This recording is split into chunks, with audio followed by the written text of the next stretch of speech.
አለ። እንደመጣ ሄዱና ሰዎች አንተ ሰው ስትጠራው የነበረው እሱ መልሶ ይጠራል ሲሉት የጠራውን ጠራኝ አለ። አሁን ሳንቲሙን አላሰበም። እስከዛ ሰዓት ድረስ ከሰዎች ያገኘውን ፍርፋሪው ምግብ አላየም። የሚመረኮዝባትን ምርኩዝም አልያዘም። የለበሳትን ልብስም አይደለም። እንዳለ ሆኖ ወደሚጠራው ሄደ ይላል። ልክ እንዳለ ሆኖ ወደሚጠራው ሄደ።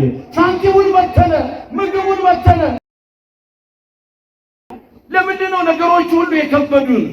ለምንድን ነው ቀኝና ግራችንን እንኳን መለየት እስኪሳንን ድረስ መረዳት እስኪሳንን ድረስ ሌሊቱ አለጋ የሚለን ደግሞ ቀኑ በብርሃን እየተመላለስን የጨለመብን ብዙዎች አለን? ይሄ ሚስጥሩ ምንድነው ስንል በዚህ በኃጢአታችን ምክንያት ነው። ስለዚህ ሊቁ ምን አለ መሰላችሁ? የእግዚአብሔር መሐሪነት አለ በኃጢአታቸው ምክንያት ለተቸገሩት አለ ከመምህረትከ አምላክነ ዋኮ ምን ማለት ነው? አምላካችን ሆይ እንደ በደላችን እንደ መተላለፋችን ሳይሆን አለ አይደል? እንደምን ነው? እንደ ሸርነት ነው እንጂ እንደ በደላችን አይሆን አይደል? እንደ ሸርነት እንደ ይቅርታ አባትነት እንደ መሐሪነት ነው እንጂ እንደ በደላችን አይሆን ይላል። መንፈስ ቅዱስ አሐዱ አምላክ ዘላለም ሥላሴ። እግዚአብሔር አምላካችን ሆይ በምህረት በይቅርታ በቸርነት እየጠበቅከን ድንቅ ስራህንም እየገለጽክልን ለዚህ ሰዓት ለዚህ ስላደረስከን ክብርና ምስጋና ለአንተ ይሁን። በቅድሚያ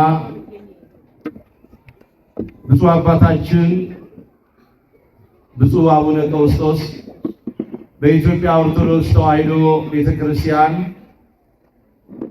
በሰሜን ሸዋ ሰላሌ ሀገረ ስብከት ሊቀ ጳጳስ የቅዱስ ሲኖዶስ አባል ለዚህ ኦርቶዶክሳዊ ተዋሕዶ ቤተክርስቲያን ያላቸውን ሁሉ ነገር የሰጡ በብሕትውናው በአባትነቱ ደግሞም በልዩ የጸሎት ተሰጥኦ በዚህ ሁሉ መንገድ እንደ ውዳሴ ከንቱ ሳይሆን እንደተሰጣቸው ጸጋ መጠን ኢትዮጵያን አገራችንን አገራቸውን እኛን ልጆቻቸውን ቅድስት ቤተክርስቲያን እዚህ ደረጃ ያደረሰቻቸውን ኦርቶዶክሳዊ ተዋሕዶ ሃይማኖትን በሚገባ ለነገው ተሻጋሪ የመሆን ምስጢር እንድናገኝ ሁላችንም በጸሎታቸው የሚያግዙን ደገኛው አባት ዛሬ መካከላችን ተገኝተዋል። ምን እንላለን? ማን ይመስገን?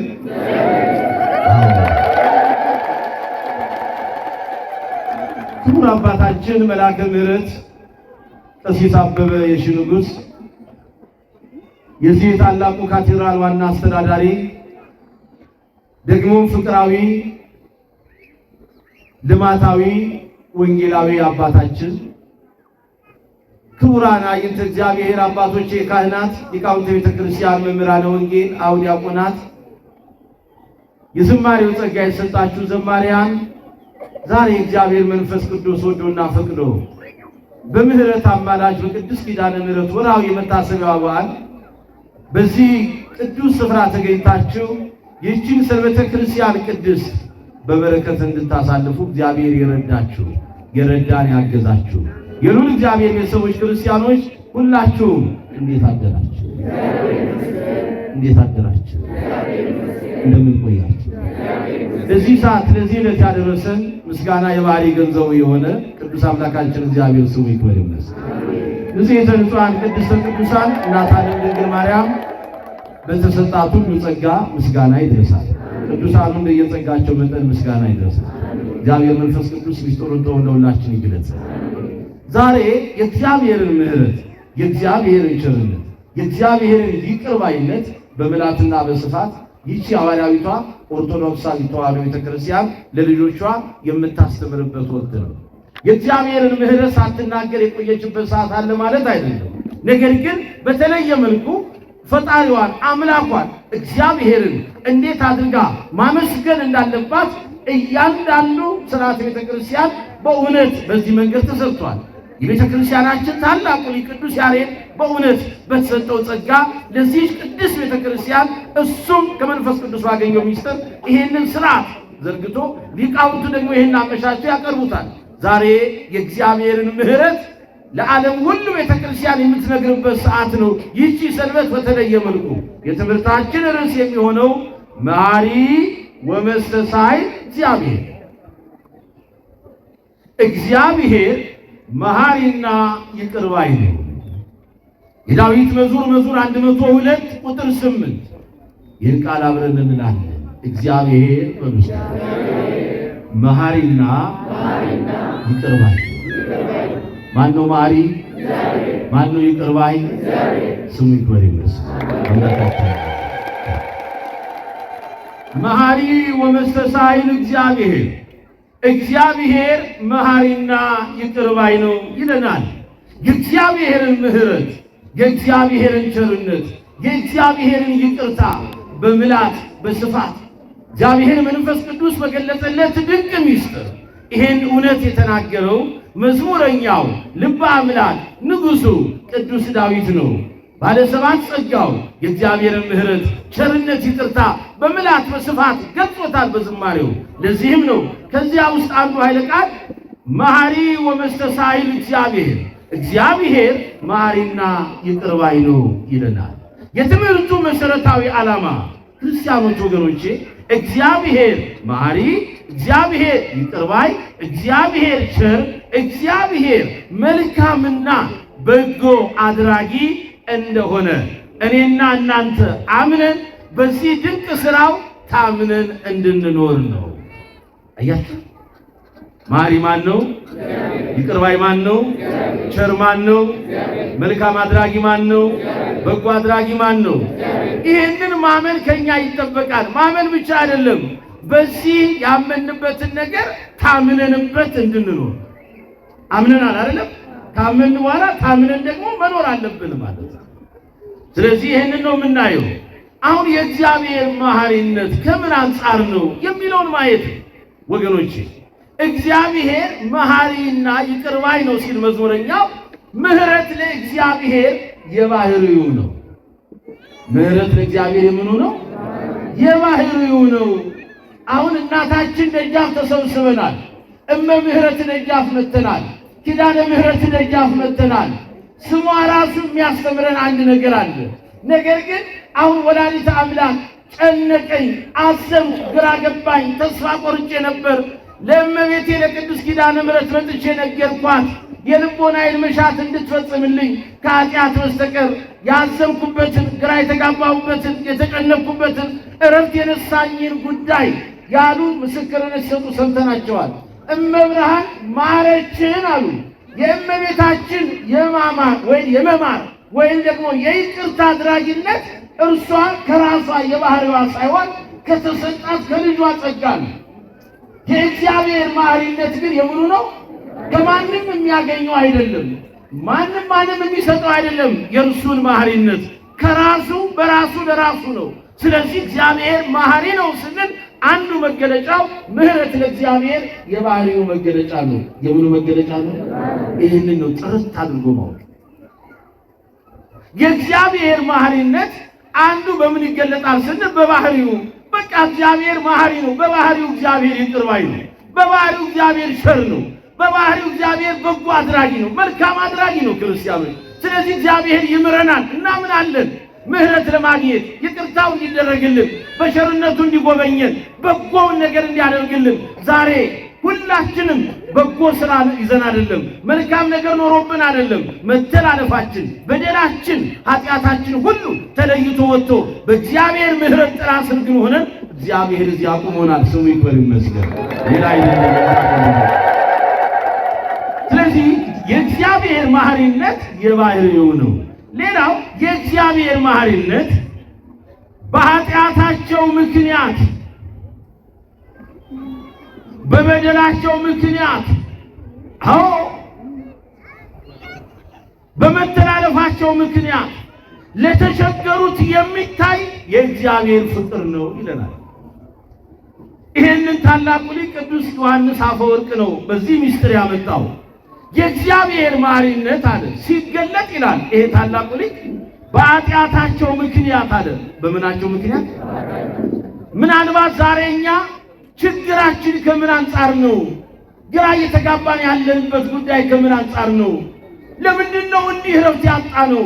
ለምንድነው ነገሮች ሁሉ የከበዱን? ለምንድነው ቀኝና ግራችንን እንኳን መለየት እስኪሳነን ድረስ መረዳት እስኪሳነን ድረስ ሌሊቱ አለጋ የሚለን ደግሞ ቀኑ በብርሃን እየተመላለስን የጨለመብን ብዙዎች አለን። ይሄ ሚስጥሩ ምንድነው ስንል በዚህ በኃጢአታችን ምክንያት ነው። ስለዚህ ሊቁ ምን አለ መሰላችሁ? የእግዚአብሔር መሐሪነት አለ በኃጢአታቸው ምክንያት ለተቸገሩት አለ። በምናቸው ምክንያት? አሁን ችግራችን ከኃጢአተኝነታችን የተነሳ ነው። በጎ ስራ እየሰራን አይደለም፣ መልካም ነገር እያደረግን አይደለም፣ ለእግዚአብሔር የሚመች ማንነት ኖሮን አይደለም። በደል አለ፣ ጥፋት አለ፣ መተላለፍ አለ። ይሄ የማይካድ ነው። በቤተ መቅደሱም ውስጥ የቆምን አጥፊዎች ነን፣ በደለኞች ነን። በውስጥ በውጭም ያለን እንደዚህ ሆነን ከሰው ስህተት አይጠፋም። መኑ ሰብ ዘየብስ ወመኑ ዕፅ ዘይቀይስ እንዳለው ጥበበኛው እንደተናገረው ሰው ሆኖ የማይበድል እንጨት ሆኖ የማይቄስ የለም። በበደል በኃጢአት ሕይወት ውስጥ ነው እየተላለፍን ያለ ነው። ስለዚህ የእግዚአብሔር መሐሪነት ግን አለ በኃጢአታቸው ምክንያት ለተቸገሩት የሚታይ የእግዚአብሔር ፍቅር ነው ይላል። የሚደንቀኝ ቃል በበደላቸው ምክንያት ለተቸገሩት አለ በመተላለፋቸው ምክንያት ለተቸገሩት አጥፍተናል፣ በድለናል፣ በዚህ መንገድ ግራ ገብቶናል፣ በዚህ ምክንያት ለተቸገርነው የሚታየው የእግዚአብሔር ፍቅር የእርሱ መሐሪነት ነው። ይክበር ይመስገን። ሌላ አይደለም። የእግዚአብሔር ነው። ይሄ አንዱ ሚስጥር ነው። የእግዚአብሔር መሐሪነት በምን መንገድ ይገለጣል ስንል በምህረቱ ሥራ ይገለጣል። በምኑ ሥራ? በምህረቱ ሥራ። በምህረቱ ሥራ። ይህንን ምህረቱን ስናስብ ምን ብለን እንጸልያለን መሰላችሁ? አያችሁ? በከመ ምህረትከ አቤት አምላክነ ዋኮ በከመ አበሳነ። የእግዚአብሔር መሐሪነት በምኑ ሥራ ይገለጣል? በምህረት ሥራው ይገለጣል። መሐሪ እግዚአብሔር ነው፣ ሥራው ምህረት ነው። እየሰማን ነው? እግዚአብሔር መሐሪ ነው፣ ሥራው ምንድን ነው? ምህረት ነው። ምህረት ዛሬ ምህረት ጠፍቷል። ከምንም ነገር በላይ እግዚአብሔር ከምንም ነገር በላይ የሚወደው መስዋዕት ምህረትን ነው። እግዚአብሔር የሚወደው ከእኔና ከእናንተ ምህረትን ነው። ምህረት አድራጊዎች ነን ወይ ነው? እኛ እንደው የበደሉንን በበደል የገፉንን ለመግፋት አንነሳሳም? ይህ ሲሆን እሺ፣ ያልበደሉንን ያልገፉንን ለመግፋት ስንቶቻችን ተነሳስተናል? መልካም ላደረጉልን በጎ ለሰሩልን ሰዎች ግፍ ለመስራት ያውም እኮ የማይገባቸውን በችግራችን ሰዓት፣ ግራ በተጋባንበት ሰዓት፣ ባጣንበት ሰዓት፣ በተጨነቅንበት ሰዓት፣ ወዳጆች ሸሽተውን ባሉበት ሰዓት ወዳጅ ሆነው የቀረቡልን ሰዎች እንደገና ለእነርሱ ግፍ ለመስራት የተነሳሳ ሰዎች። እግዚአብሔር ግን እንዲህ አይደለም። እየበደልነው እያጠፋነው እየሳትንም ለእርሱ የማይገባ ማንነት ይዘን እንኳን በፊቱ ብንሰለፍ መሐሪ ነውና ስራውን በምህረቱ ይገልጣል። በምኑ ይገልጣል? የእግዚአብሔር መሐሪነት የሚገለጠው በምህረት ስራው ነው። ስለዚህ ጸሎታችን ምን ይላል? በከመ ምህረትከ አምላክነ ዋኮ። ምን ማለት ነው? አምላካችን ሆይ እንደ በደላችን እንደ መተላለፋችን ሳይሆን አለ አይደል? እንደምን ነው? እንደ ቸርነት ነው እንጂ እንደ በደላችን አይሁን። እንደ ቸርነት እንደ ይቅርታ አባትነት እንደ መሐሪነት ነው እንጂ እንደ በደላችን አይሆን ይላል። አሁንም የእግዚአብሔር ምህረት ደግሞ ለኃጢአተኞች የሚገባቸውን ቅጣት አለመስጠት ነው። በጣም ይደንቀኛል። ለበደለኞች፣ ለአጥፊዎች፣ ለተላላፊዎች የሚገባቸውን ቅጣት አለመስጠት የእግዚአብሔር መሐሪነት መገለጫ ነው። በደል እኮ ይዘናል፣ መተላለፍ እኮ አለ፣ ኃጢአት እኮ አለ፣ ነውር እኮ አለ። ዛሬ በፊቱ ላይ ቆመው የሚደንቀው ይሄ ነው። ይህ ሁሉ በደልና ኃጢአት ሳይጠባበቅ እግዚአብሔር ነውራችንን በደላችንን በክብሩ ሸፍኖ በፊቱ አቅሞናል። ማን ነው ያልዋሸ ዛሬ? ማን ነው እህቱን ያላማ ወንድሙን ያላማ እዚህ ውስጥ? ማን ነው የሽንገላ ንግግር የማይናገር ዛሬ? ማን ነው ቁጭ ብሎ የማይተሻሽ? ማነው የማስመሰል ፍቅር የሌለው? እስኪ እንነጋገር ወገኖች። እኔና እናንተ ውስጥ እኮ ብዙ የተደበቀ ሚስጥር አለ። እግዚአብሔር ብቻ የሚያውቀው የክፋት ሚስጥር፣ የበደል ሚስጥር ከእግዚአብሔር መለኮታዊ አሰራር ግን የማይሰወር ከህሊናችን የማንሸፍን የማንደብቀው ግን የሚደንቀው ይህን ሁሉ በደልና ኃጢአት እየሰራን እግዚአብሔር ግን በምሕረቱ እየጠራ በፊቱ ያቆመናል። ይሄ ሲሆን ደግሞ ለካ እንላለን በደሌንና ኃጢአቴን እግዚአብሔር ዝም ስላለኝ አያውቅም ማለት ነው ብለን ደግሞ ወደ ሌላ የበረታ ክፋት እንዳንሄድ የእግዚአብሔር ምሕረት ደግሞ ለኃጢአተኞች የሚገባቸውን ቅጣት አለመስጠት አይደለም። አባት ነው፣ ፍቅር ነው። የሚገባንን ቅጣት ይሰጠንማ ለሰከንዶች ሽርፍራፊ በፊቱ መቆም አንችልም። እንችላለን? ማን ነው እንደ ኃጢአቱ የተቀጣ? ማን ነው እንደ በደሉ? ማን ነው እንደ መተላለፉ እግዚአብሔር የቀጣው? አያደርግም። እግዚአብሔር ሰው ነው ግፍ የሚሰራው፣ ሰው ነው ወንድሙን የሚገፋ የሚወጋ። እግዚአብሔር ግን እንዲህ አይደለም። ይሄ እኮ ነው ሁሉ ጊዜ በፊቱ እንድንቆም የሚያደርገን ይሄ ነው። ለኔና ለእናንተ ለበደለኞቹ የሚገባንን ቅጣት አለመስጠቱ የእግዚአብሔር ምሕረት ነው። የእግዚአብሔር ምሕረት ታላቅ ነው። ይሄ ነው ብለን አይደለም፣ ታላቅ ነው ምሕረቱ። የእግዚአብሔር ምሕረት ሰማያትን እስከ መፍጠር ደርሳ ከፍ ከፍ ያለች ናት። የሚደንቅ ነው የእግዚአብሔር ምሕረት። ምናልባት ዛሬ በብዙ አይነት ደዌ ታመናል። ህመማችን ብዙ ነው። ለህመማችን ደግሞ ፈውስ አጥተናል። መታመማችን ተገልጧል፣ መዳናችን ግን አልተገለጠም። ዛሬ በዓለማችን ውስጥ የተለያየ ደዌ ሰልጥኗል። በብዙ አይነት መንገድ የህመሙ አይነት ስሙን እየቀያየረ እየመጣ ነው፣ እየተገለጠ ነው። አሁን እንኳን ለዚህ ለምስክርነት ብዙ አይነት ህመም እያየን ነው፣ እየሰማን ነው። የእግዚአብሔር ልጆች በማስተዋል ስለዚህ አሁን የእግዚአብሔር ምሕረት ታላቅ ናት ካልን ሁል ጊዜ ታላቅ ወደ ሆነችው ወደ እግዚአብሔር ምሕረት በልጅነት ጸጋ ውስጥ መምጣት የማድረሻ ነው። የኔና የናንተ ድርሻ ነው። የማንን መሐሪነት ፈልገን? የማንን መሐሪነት ፈልገን? አቤት ህሊናችንን ሰብስብ፣ ቃሉን እንስማ። ለብዙዎች መሰናክል ነው። የእግዚአብሔር ምሕረት ታላቅ ነው። ታላቅነቱ የሚገለጠው ደግሞ እግዚአብሔር የዓለሙ የሕክምናው ጠበብቶች ሊያድኑንና ሊፈውሱን የማይችሉትን ደዌ እግዚአብሔር በማይክሮ ሰከንድ ውስጥ ፈውሱን ሲሰጠን ነው። የሚደንቀው ይሄንን እኮ አምኖ የመቀበል ሚስጥር ለዓለሙ ተስኖታል። ይሄን እውነት ለመቀበል ዓለም ተሸግሯል። ለዚህ እኮ ነው ጠቢባኑ እውቀቱ ጠፋቸው፣ ተሰወረባቸው። የበሽታውን ስም ይዘረዝራሉ፣ መፍትሄ ግን የለውም። በሽታው ሳይንቲፊካሊ ስሙ የተለያየ ነው። የሳይንሳዊ ስሙ ብዙ ነው። ነገር ግን ለዚህ ደግሞ መፍትሄ አጥተውለታል። የማቆየትና እኔ ልንገራችሁ፣ ሁሉም መድኃኒት የማስታገሻ እንጂ የፈውስ መስጫ አይደለም። አስረግጬ ነው የምነግራችሁ። ይሄን የሕክምናው ሳይንስ ይረዱታል። ሳይንሱ ሁልጊዜ ትክክለኛው ነገር ያስቀምጣል አይደለም። ስለዚህ በትክክለኛው መንገድ ካየን የእግዚአብሔር ምሕረት ታላቅ ናት። ማሪነቱ የእግዚአብሔር ምሕረት ታላቅ በቃ ዓለም የማይችለው ተስፋ የቆረጥንበትን ትሞታላችሁ የተባለውን አይነት ደዌ ተሸክመን ሞታችን በሕይወት ሲቀየር እናየዋለን። ብዙዎቹን እኮ አይተናል። እንደውም ከተሻለው ዓለም የመጡትን ኑሯቸው 30 ዓመት 20 ዓመት በምድር አሜሪካ በምዕራብ አውሮፓ በተለያየው ስፍራ የነበሩት ከዚያ በኋላ በተያዙበት ደዌ ብዙ አይነት የሕክምና ጠበብቶች ያዋቸውና በቃ 2 ዓመት ይቀራል እንደፈለክ ነው። ዓመት ከ6 ወር ዕድሜ ያለ እንደፈለክ ነው። 6 ወር ቆይ እንደፈለክ ትኖራለህ። በቃ 6 ወር ዕድሜ ነው ያለ። ከዛ ይመጣሉ። የት ቦታ ልግባ? የት ገዳም ልሂድ? የት ቤተክርስቲያን ልሸሸግ?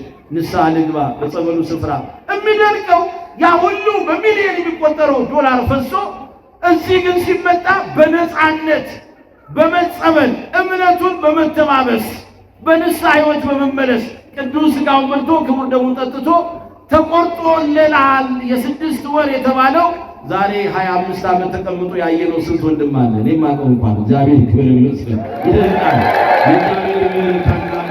የእግዚአብሔር ምሕረት ሰማያትን እስከ መፍጠር ደርሳ ከፍ ከፍ ያለች ናት ይለናል መዝሙረኛው። የእግዚአብሔር ምሕረት ለዘላለም ነው ይላል። ግነዩ ለእግዚአብሔር እስመ ይሄን እስመ ለዓለም ምሕረቱ አይደል የሚባለው? አቤት እግዚአብሔርን ምን አድርጉት? አቤት ምን ስለሆነ ግነዩ ለእግዚአብሔር እስመ ይሄን ማለት ነው። እግዚአብሔር ቸር ነውና ምሕረቱ ለዘላለም ነውና እግዚአብሔር ቸር ስለሆነ አመስግኑት። ምሕረቱ ምን ስለሆነ? ለዘላለም ስለሆነ ግነዩ ለእግዚአብሔር እስመ ይሄን እስመ ለዓለም ምሕረቱ ይሄ ነው። ስለዚህ የእግዚአብሔር ማሪነት በሐሰተኛ ሥራ፣ በሽንገላ ሥራ፣ በውሸት ሥራ አይገለጥም። የእግዚአብሔር ማሪነት ሁልጊዜ በእውነት ሥራ ላይ የተመሰረተ ነው። በምን ሥራ ላይ? ለምን ይሄን አመጣን ብትሉኝ ዛሬ ብዙዎቹ ባለመድኃኒተኞች ሆነዋል። እኛንን የምንፈውሳችሁ ይሉናል አይደለ? እኛ ጋር መድኃኒት አለ የሚሉ አሉ። አዳኝ እኛንን የሚሉ አሉ። ስርማሽ፣ ቅጠል በጣሽ፣ ሟርተኛው ተውት፣ እሱ ተገልጧል። ደግሞ በቤቱ ውስጥ ሆኖ የማስመሰል ስራ የሚሰራ እውነት ላይ መስሎ እኔ በተለያየ መንገድ ዛሬ ዓለም መድኃኒት በመፈለግ ነው እየባሰን ያለ ነው። እግዚአብሔር መድኃኒቱ ግን አንድና አንድ ነው። እዚሁ ነው ያለው። መድኃኒት ተፈነው እግዚአብሔር ለሕዝቡ አለ። እግዚአብሔር ለሕዝቡ መድኃኒቱን ልኳል። ያ መድኃኒት የት ነው ያለው? ያንን መድኃኒት እኮ ነው ይሄን መድኃኒት ያስገኘችው እናት ፊት ነው ያለነው እኔና እናንተ ወገኖች። ስለዚህ የእግዚአብሔር ምሕረት ሁልጊዜ በእውነት ላይ የተመሰረተ ነው። በምን ላይ የተመሰረተ ነው? በእውነት ላይ የተመሰረተ ነው። በእውነት ላይ ስንል እግዚአብሔር መሐሪ ነው ስንል አረጋግጠን ነው። መጠራጠር የለብንም፣ ጥርጥር የለብንም። እግዚአብሔር ይምራል አይምርም? እግዚአብሔር ይቅር ይላል አይልም? እግዚአብሔር ቸር ነው ቸር አያደርግም? እግዚአብሔር መልካም ነው መልካም አያደርግም? ይደንቃል እኮ። ስለዚህ የእግዚአብሔር ምሕረት ሁልጊዜ በእውነት ላይ የተመሰረተ ነው። በሐሰት ላይ የተመሰረተ የጠንቋይ ስራ ነው፣ የአስማት ስራ ነው፣ የድግም ስራ ነው፣ የመተተኞች ስራ ነው። ይሄ ሊገባን ይገባል። ሌላው የእግዚአብሔር መሐሪነት የቀደመውን በደላችንን የማያስብበት ይቅርታውን ፈጥኖ የሚያደርግበት ነው። የቀደመውን በደላችንን ምን የማያደርግበት ንገሩኛ እስኪ። በደላችንን ቢያስብ የቀደመውን ተውት እንኳን ትላንትና ሌሊት አድረን እዚህ ለመምጣት ምን አቅም አለ? የትላንትናው ሌሊት እስኪ ቀኑን እስከ ማታ እስከ አዳራችን ድረስ እንዴት አሳለፍነው? ያልሰራነው በደል አለ? አቤት በህሊናችን ውስጥ የሚከሰን ነገር አልሰራነው? ይውላል የእግዚአብሔር መሐሪነት የቀደመ በደላችንን ምንም የማያደርግበት የማያስብበት ይቅርታ ፈጥኖ ለእኔና ለእናንተ የሚደረግበት ነው። ለዚህ ነው ምን አለ መሰላችሁ? ኢትስክር ብነ አበሳነ ለትካ ፍጡነ ይርከበነ ሳሊከ ይዋል። ኢትስክር ብነ አበሳነ ለትካ አቤቱ የቀደመውን በደላችንን ምን አታድርግብን አታስብብን አለና ይቅርታ ምሕረትህ ቸርነትህ ፈጥኖ ታገኘን ይላል። ኢትስክር ብነ አበሳነ ለትካ የቀደመውን በደላችንን እንዲህ ቢያስብብንማ አንመጣማ። ለዚህ ነው መዝሙረኛው ምን አለ? ሩኅቀ መዓት ወብዙኃ ምሕረት አለ። ኢይቀስፍ ወትረ ወኢይትማዕ ዘልፈ አኮ በከመ ኃጢአትነ ዘገብረ ለነ ወይፈድየነ በከመ አበሳነ። መዝሙረኛው ምን ይጠይቃል? ምን አለ መሰላችሁ? እግዚአብሔር ከቁጣ የራቀ ነው ይላል። እስኪ በሉ እግዚአብሔር በሉ ከቁጣ የራቀ ነው፣ ምሕረቱም የበዛ ነው። ስለዚህ ሩኅቀ መዓት ወብዙኃ ምሕረት ኢይቀስፍ ወትረ ወኢይትማዕ ዘልፈ ይሄ ነው እግዚአብሔር ከቁጣ የራቀ ምሕረቱ የበዛ ሁልጊዜ አይቀስፍም አለ። ሁልጊዜ ምን ያደርግም? ለዘላለም አይቆጣም። እንደ ኃጢአታችን እንደ በደላችን እንደ መተላለፋችን አላደረገብንም፣ ደግሞ አልከፈለንም። የእግዚአብሔር ልጆች ሰማይ ከምድር ከፍ ብሎ ጸንቶ እንደሚኖር እግዚአብሔር እርሱን ለሚፈሩት እርሱን ለሚያመልኩት በልጅነት ጸጋ ለታመኑት ሁለንተናቸውን ለእርሱ ምርኮ አድርገው ለሰጡት አምላካችን እግዚአብሔር ምሕረቱን፣ ቸርነቱን፣ ይቅርታውን፣ ታዳጊነቱን፣ የአባትነቱን ድንቅ የማዳን ሥራ አብዝቶ ያደርግላቸዋል። ስሙ ይክበር ይመስገን። አብዝቶ ያደርግላቸዋል። ለዚህ ነው መሐሪ እግዚአብሔር ወጻድቅ ወአምላክነሂ መስተሳሂል ያለው መዝሙረኛው። ፈጣሪያችን እግዚአብሔር መሐሪ ይቅር ባይ ነው አለ። እግዚአብሔር መሐሪና ጻድቅ ነው፣ እርሱ ይቅር ባይ ነው ይላል። እግዚአብሔር መሐሪና ጻድቅ ነው ይላል አይደል? እርሱ ይቅር ባይ ነው። በቃ ይሄንን አባት ነው መፈለግ ያለብን። እሱም ሆነ እግዚአብሔር የተባለው ይሄንን ነው። ፈልጉት፣ እሹት፣ ቅረቡ ተብለናል እኮ። ደጁን ምቱ፣ አንኳኩ፣ ይከፈትላችኋል። አብዝታችሁ ጩኹ፣ ትሰማላችሁ። ጽራሃኔ አወሳ፣ ወደ እኔ ጩኹ፣ እኔ እመልስልሃለሁ። መጮህ ያስፈልጋል። ልክ እንደዚያው አያችሁ፣ እንደ ጠሚዎስ ልጅ በርጠሚዎስ ያ የዕውሩ ልጅ ዕውር ወአፈንፈደ ከሊያ ወይኔ ወልደ ዳዊት ተሳለኒ እግዚኦ፣ የዳዊት ልጅ ኢየሱስ ሆይ ማረኝ፣ አትለፈኝ፣ ይቅርታ ምሕረትህ ጎብኘኝ፣ ታግኘኝ እያለ በኢያሪኮ መንታ መንገድ ላይ ቆሞ ተቀምጦ ጥቃቂ ሳንቲም ፍርፋሪ ምግብ እንዳቂጥ ከሰዎች የሚናፍቀው ያ አይነ ስውር አብዝቶ እንደጮኸው የዳዊት ልጅ ኢየሱስ ሆይ አትለፈኝ። ከዚያስ በኋላ ጮቱን ያደመጠ አምላክ ዞር አለና የሚጠራኝን ጥሩት አለ። የሚጠራኝን ምን አድርጉት? እስኪ እንጥራው። እየጠራ ነው፣ መልሶ ይጠራናል። ሳንፈልገው ፈልጎናል፣ ወርቀን አንስቶናል። ረስተነው እሱ መች ረስታል? ሸሽተናል፣ እሱ ግን ወደኋላ አላለም። ስለዚህ ዛሬ የኔና የእናንተ የመኖራችን ሚስጥር የእግዚአብሔር ምሕረት። ለዚህ ነው ጥሩት አለ። እንደመጣ ሄዱና ሰዎች አንተ ሰው ስትጠራው የነበረው እሱ መልሶ ይጠራል ሲሉት የጠራሁት ጠራኝ አለ። አሁን ሳንቲሙን አላሰበም። እስከዛ ሰዓት ድረስ ከሰዎች ያገኘውን ፍርፋሪው ምግብ አላየም።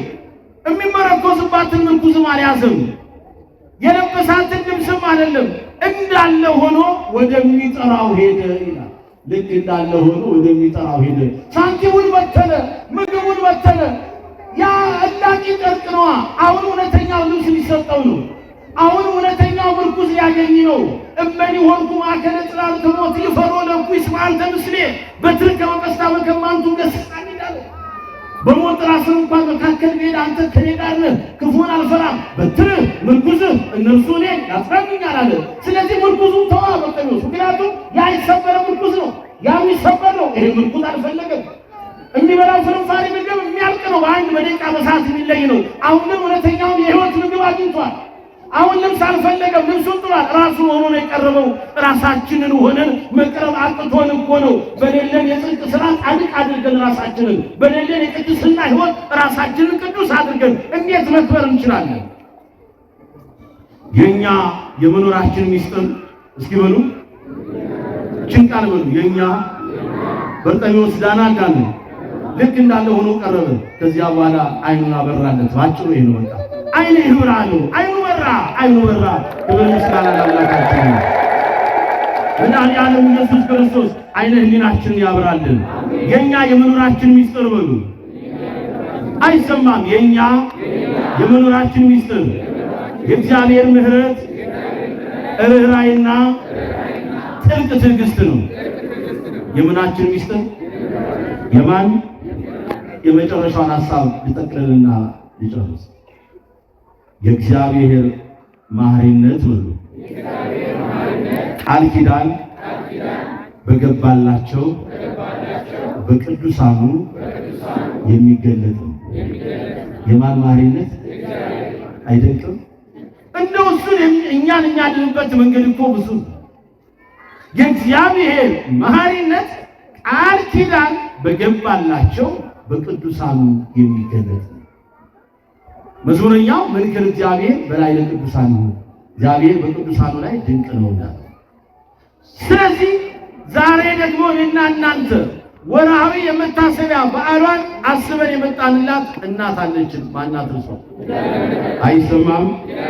የእግዚአብሔር ማሪነት ቃል ኪዳን በገባላቸው በቅዱሳን የሚገለጥ ነው። ስለዚህ ከዚህም በላይ ታዲያ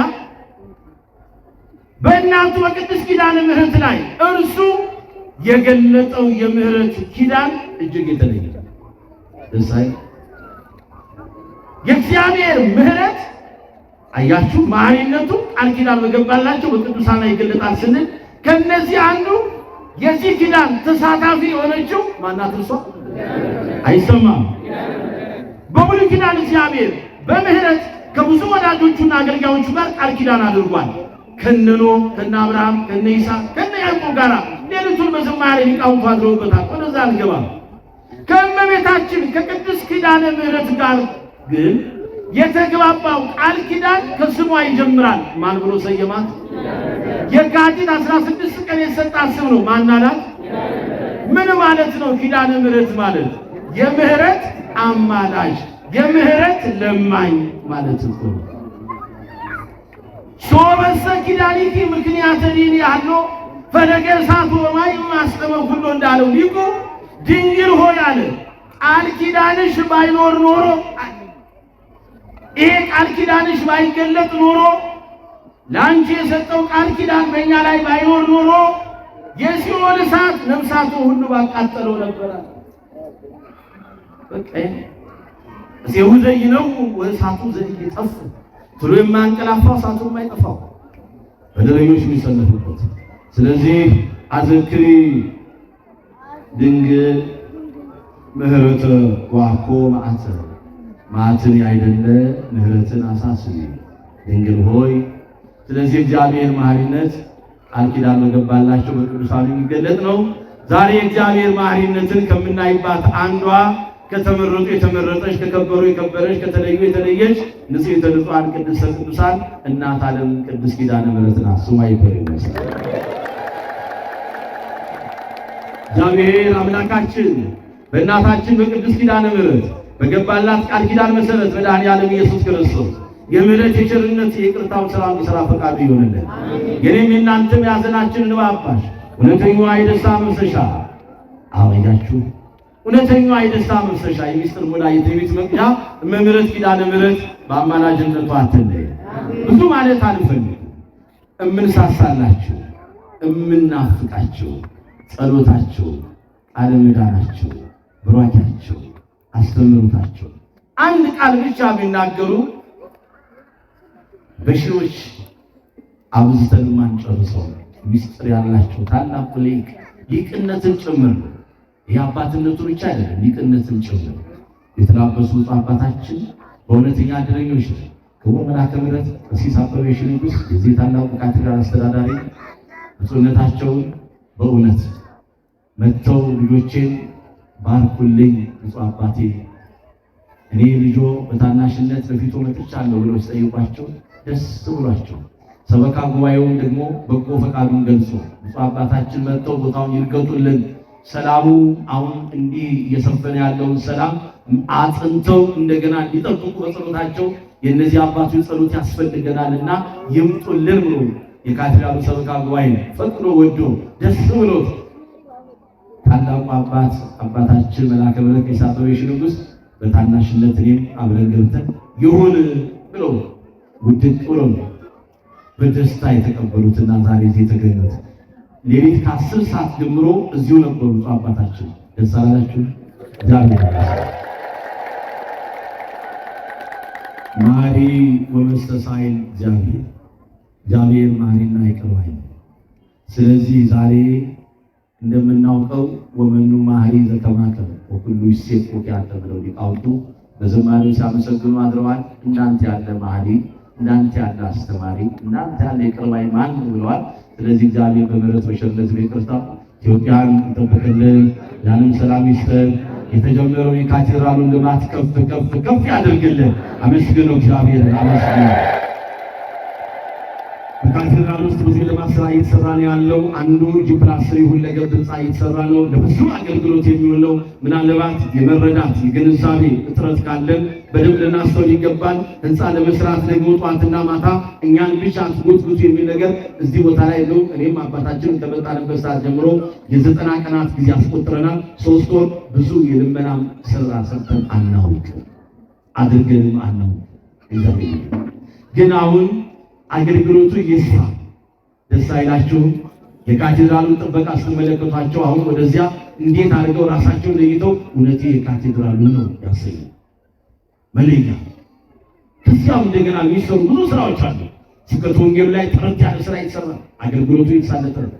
በአንድም በሌላ መንገድ ለማድረግ እንግዲህ ጥረት እያደረግን ነው። ስለዚህ አሁን የልማቱን ስራ አስቡበት። ሁላችሁ የራሳችን ነገር እናድርግ። አስራት በኩራት ቀዳሚያቱን በሚገባ ስጡ። ከ11 ከ110 አስገቡ። ልመናችሁ ጸሎታችሁ ሲሰማ አድርጉ። ልማቱንም አትርሱ። ስለነበረ ሰዓት እግዚአብሔር ይመስገን።